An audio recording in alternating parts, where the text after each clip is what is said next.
Today we continue with Cabin Fever 2, Spring Fever, a story that picks up right where the first movie ended. Paul wasn't dead after the police dumped his body by the river. He clung to life and managed to crawl out. However, Paul was now severely infected by the virus, and his muscles were so badly decomposed that chunks of rotting flesh fell off with nearly every step he took. He exhausted himself just reaching a highway, where he was promptly hit and completely obliterated by a speeding school bus. When Deputy Winston arrived to investigate, he found only a dark red pile of flesh at the scene, making it impossible to identify what had been hit. The school bus driver was extremely agitated because, at the bus's speed, hitting any person or animal should not have left absolutely no recognizable remains. It defied all logic. Winston first calmed the driver down, then, adhering to the principle of avoiding unnecessary trouble, dismissively claimed that wildlife was common in the area and it was probably just a deer that got hit, finally convincing the driver to leave. Just as Winston was about to wrap up, however, he spotted a rotting foot by the roadside and realized a person must have been killed. As he was about to report this to the police station, the sheriff informed him that some men in suits sent from higher up had arrived in town to investigate something, seemingly related to the previous cabin incident, and ordered Winston to go deal with them. Hearing this, Winston decided not to mention the dead body, figuring no one would know in this wilderness anyway. Suddenly, a water delivery truck drove past him. This company billed itself as Nature's Movers, and their water source was the very river contaminated with infected blood. The virus-laden river water was merely filtered simply before being bottled and shipped to the town's high school. The bus driver was washing the bus at the entrance, but accidentally splashed blood onto the janitor's face, while the virus-carrying bottled water was now chilling in the school freezer for students to drink. Sandy happened to drink the very first bottle from that batch. As the school beauty, many boys lusted after her. Alex asked John if he should try to pursue her, but John said Sandy wasn't his type because he already had feelings for someone else, Cassie, whom he'd secretly loved for years. The problem was that Cassie was already taken, and he'd never had much of a chance. Mentioning Cassie, Alex shared news that she and her boyfriend Mark were having serious problems and might have broken up just yesterday. He then suggested to John that girls are often vulnerable right after a breakup, and since there was a dance tonight, John should take the opportunity to try his luck. John, however, didn't take it seriously, reasoning that Cassie had just broken up yesterday and wouldn't be in the mood for a dance. Shortly after their talk, Mark suddenly appeared from around a corner, grabbed John by the collar and warned him not to try anything at this sensitive time, or he'd make him regret it. To make his point, Mark even threw John into a biology classroom in the middle of class. The strict biology teacher promptly sent John straight to the principal's office. Fortunately, John was a well-behaved good student, so the principal simply warned him and sent him back to class. The class was dissecting frogs. Everyone was paying attention except John and Alex chatting about gossip in the back row. They were discussing 3 notorious girls in their class: Mary, who was pregnant by an unknown guy, Liz, who was absent today, and Frederica, who was constantly bullied by classmates. They got louder and more engrossed in their talk until the biology teacher caught them and kicked Alex out of the classroom. Alex was furious that only he got punished when both were talking. Angrily, he tore down a banner in the hallway, which janitor Johnny witnessed. This Johnny was the same janitor splashed with blood while washing the bus. Johnny already disliked these troublemaking students, but couldn't say much due to his job.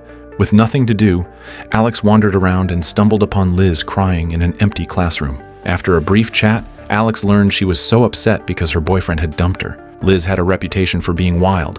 Alex offered simple comfort, but she soon found herself burning with desire, and they hooked up right there. During this, Alex noticed what looked like a sore forming at the corner of Liz's mouth, but didn't pay it much mind. After their intimate encounter, Alex mistakenly thought Liz was genuinely interested and invited her to the prom that night.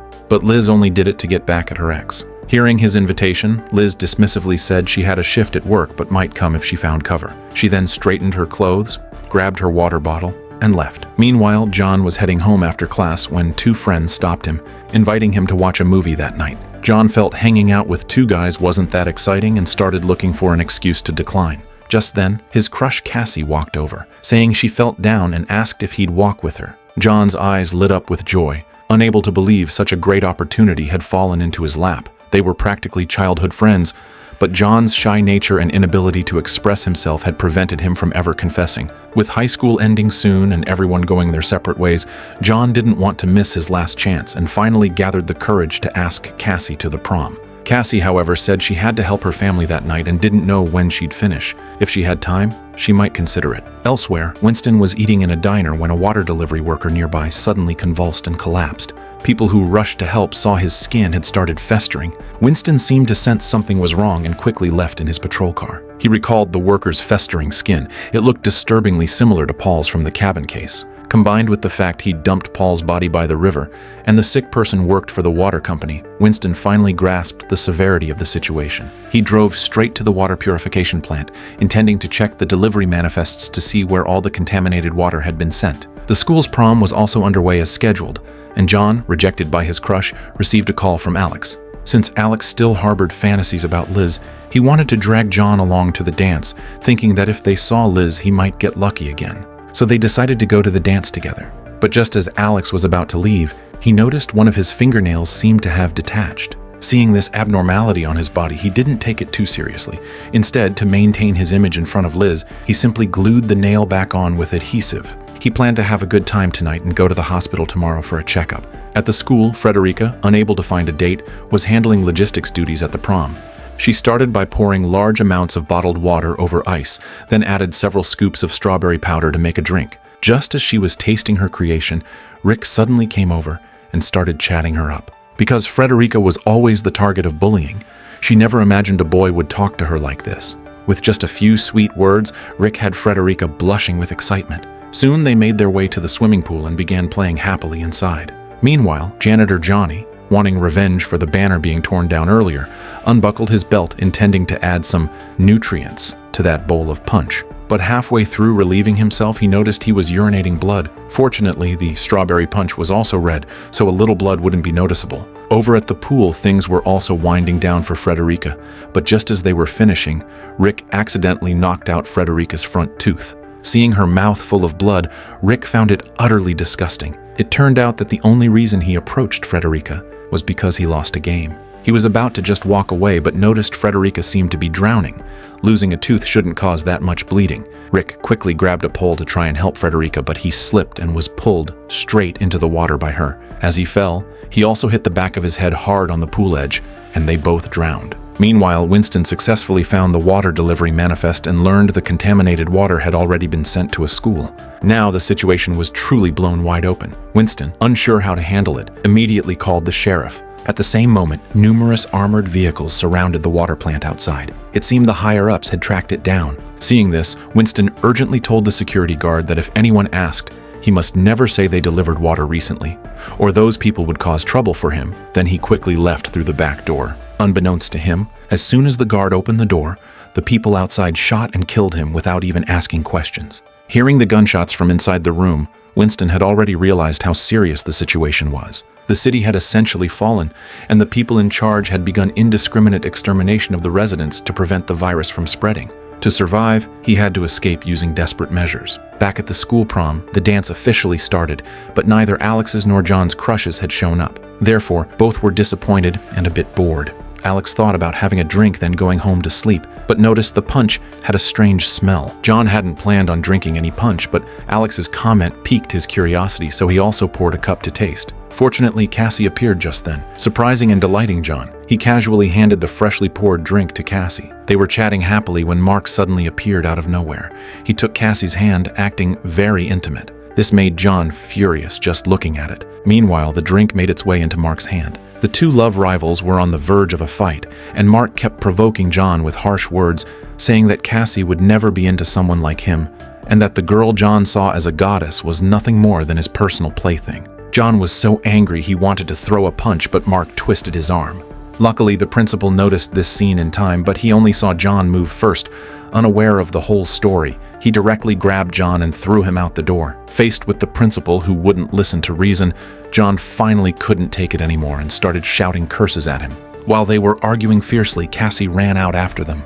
It turned out Cassie had no intention of getting back with Mark. The only reason she came to the dance was to give John a chance. But John, emotionally overwhelmed, couldn't process Cassie's words at all. He believed Cassie must be blind to go for Mark, the biggest jerk in school. After saying this, he turned to leave. Just then, however, a large group of military personnel surrounded the school, announcing the town was under full lockdown due to the virus, ordering everyone back inside to stay put. and stating they had the authority to shoot anyone who tried to run. Seeing they meant business, John had no choice but to run back to the school with Cassie. As they passed the pool, they saw the floating bodies of Rick and Frederica, finally believing what the military had said. John planned to inform the principal and let him figure out a response. If the principal couldn't get them out, they would find an exit and sneak away. But when they met the principal, he refused to believe John and insisted on going to the entrance to see what was happening. The next second, he was shot dead by the people outside. Meanwhile, numerous signs of infection began appearing throughout the prom. Due to the graphic nature of the next scenes,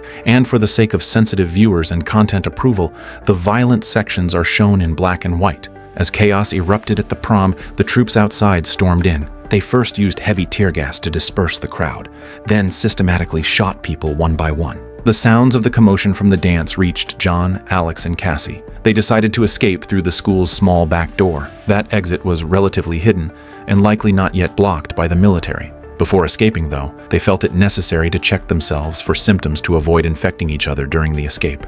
At that moment, Alex confessed what happened earlier with Liz. His groin area was nearly rotted in half. Although Alex knew his chances of survival were slim, he still held on to a sliver of hope and decided to go to the library to look up information just to see if there was any way to save himself. Meanwhile, Cassie encountered her classmate Mary while checking herself in the girls' bathroom. Mary's amniotic fluid had broken by this point, and the large amount of blood combined with the viral infection left her terrified and unsure what to do. Mary moved towards Cassie, seeking help, but Cassie was just a high school student herself. She was also petrified by the bloody scene before her. Fortunately, Mary collapsed onto the floor after only a few steps, preventing her from transmitting the virus to Cassie. Meanwhile, Winston, preparing to escape, successfully found his cousin Herman, who was involved in long-term smuggling. Herman knew a hidden path, so they began their great escape in a small truck. John and Cassie ran down a hallway at this moment. To avoid soldiers, they hid inside a classroom. There, they saw the strict biology teacher, her face covered in sores, rendered inhuman by the infection. Suddenly, footsteps sounded outside as a soldier in a hazmat suit entered and shot the struggling teacher on the floor dead. After the soldier left, John and Cassie ran to the library looking for Alex, who was now barely clinging to life. He had found a book about the virus. According to its information, if transmitted orally or through bodily fluids, this virus was essentially incurable. But if transmitted only through an external wound, immediate amputation could effectively prevent the virus from spreading. The virus had already spread throughout Alex's entire body, clearly making it too late because John's wrist had touched Alex. One of his hands was already showing signs of rotting. As they were at a loss, Mark found them from outside.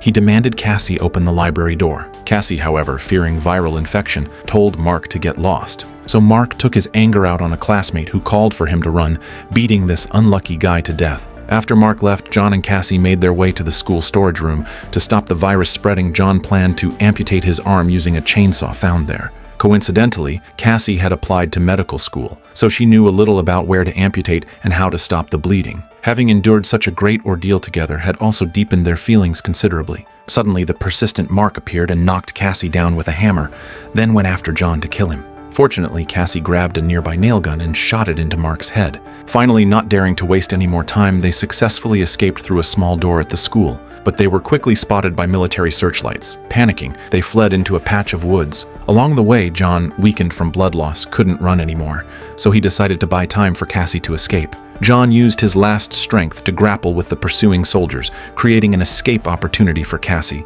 She ran desperately and finally reached a highway, where she happened upon Winston and Herman fleeing in their truck. They let Cassie get right into the vehicle. Unbeknownst to them, Cassie had also been infected by the virus by this point. Meanwhile, Liz was doing her part-time job at the nightclub. This job was actually being an exotic dancer. Seeing the sore on the corner of her mouth getting larger, she tried to cover it with thick foundation and lipstick. However, while she was performing on stage, customers noticed Liz's chest was covered in sores. But having paid already, they didn't want to leave empty-handed, so some stepped forward to grope her anyway. Thus, some customers in the nightclub became infected. Among them were office workers who then infected their entire company when they went to work. There were also some Mexicans who had come to the club for fun. They successfully carried the virus out of the country when they returned home. And a long-haul truck driver, finding it inconvenient to use a restroom on the highway, simply urinated into a disposable paper cup and threw it out the truck window. A couple driving a convertible behind him suffered the consequences, while only the two classmates who had invited John to watch a movie earlier remained safe for now. Thus, the film concludes.